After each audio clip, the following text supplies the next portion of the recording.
What's going on, everyone? Welcome back to another episode of the Boundless Perception YouTube channel.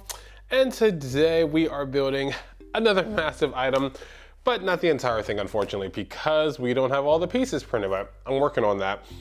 Yeah, they're coming together. So much to talk about, so much going on through my mind right now, but we have 1, 2, 3, 4, 5, 6, 7 pieces. No, actually this is just one piece. So 6 pieces of our entire Wolfwoods Cross coming together, as you guys saw from the title of this episode. So we're going to talk about that today, glue these pieces together, make the first part of our cross and get it going. So let's hop to it.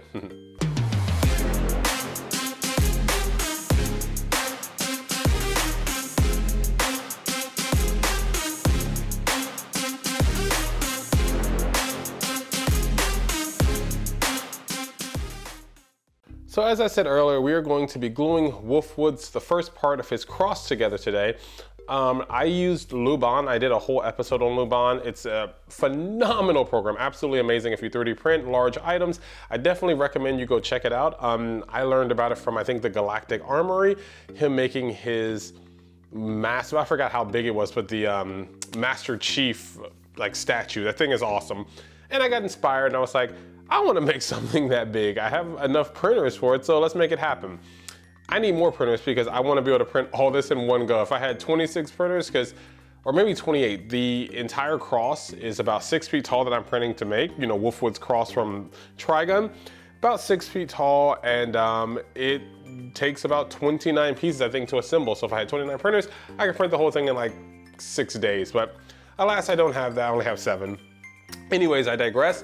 Luban, amazing program, and it can make these awesome pegs that literally fit right into one another, and that's how we're going to be doing this today. Before we get to gluing it, oh yeah, I do want to talk about another new item being added to the store. Here we have Red Hood's gun. I'm going to be putting that in. I haven't glued the 2 sides together, but they have pegs in them. It will be coming soon to a store near you, so go check it out. Oh yeah, and it's got the awesome little symbol right here on the side, so go check that out. Anyways though, we are going to be using E6000 today. I wish someone had told me about this stuff before I got into it. So real quick, E6000 versus the JB Weld. The JB Weld, I personally have found, has a stronger bond than the E6000, but the downside is JB Weld is gray.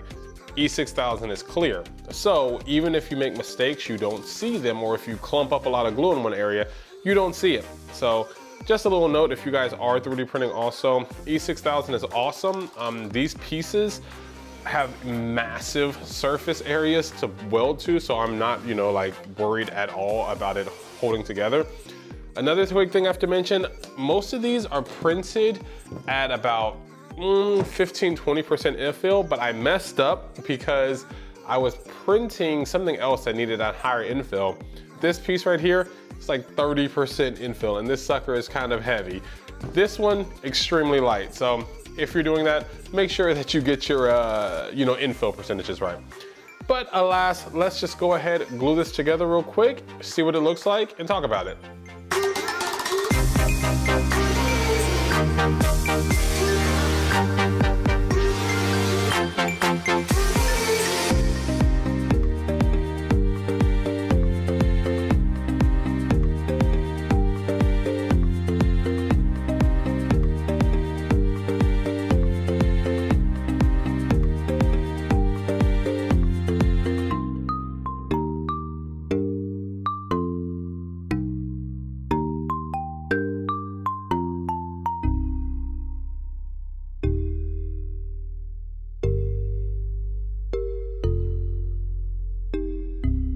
Okay guys, so we have our pieces glued together and we have to let this sit for about 24 hours, but it's usually good after about 2, but got nothing else to do, so I'm just gonna let it sit for the full 24.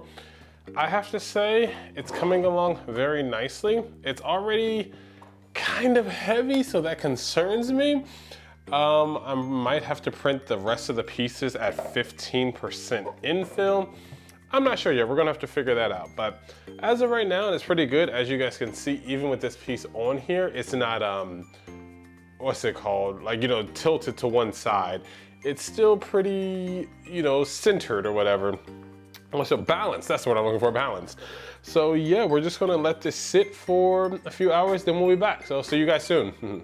2,000 years later. Okay guys, so it has been actually about 24 hours. Originally we were gonna do less, but I ended up doing some other things, and nonetheless it's been about 24 hours.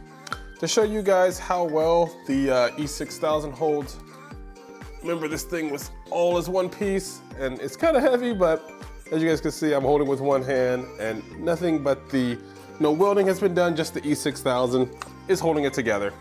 So again, I really like this stuff. It holds extremely well. Really no complaints about it.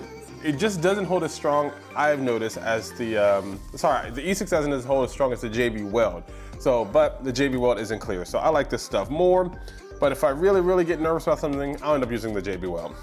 But anyways, that is the very first part of this project. We have a ton of pieces to go. I'm currently printing 2 of them. One of them is a 3-day print and the other is a 5-day print. So crossing fingers, praying to God, nothing goes bad with that. Anyways though, that's basically everything so far for this. I really look forward, this is, part 1 of my Wolfwoods Cross. Look forward to parts 2 through whatever, because we still have to finish, assemble it, then we have to paint it. Then there's a few electronics I may try to add. I'm gonna get into that whole field. I definitely know moving forward, the next pieces I'm gonna have to print at probably less than 20% infill, because I can see this thing getting extremely heavy, and that would be a problem to carry around in a con all day. So anyways, thank you guys so much for checking out this video. Again, this is the beginning here, and look forward to many more with regards to this piece. That's gonna be it, as I said. Thank you guys so much, and until next time, stay boundless. See you all. Bye-bye.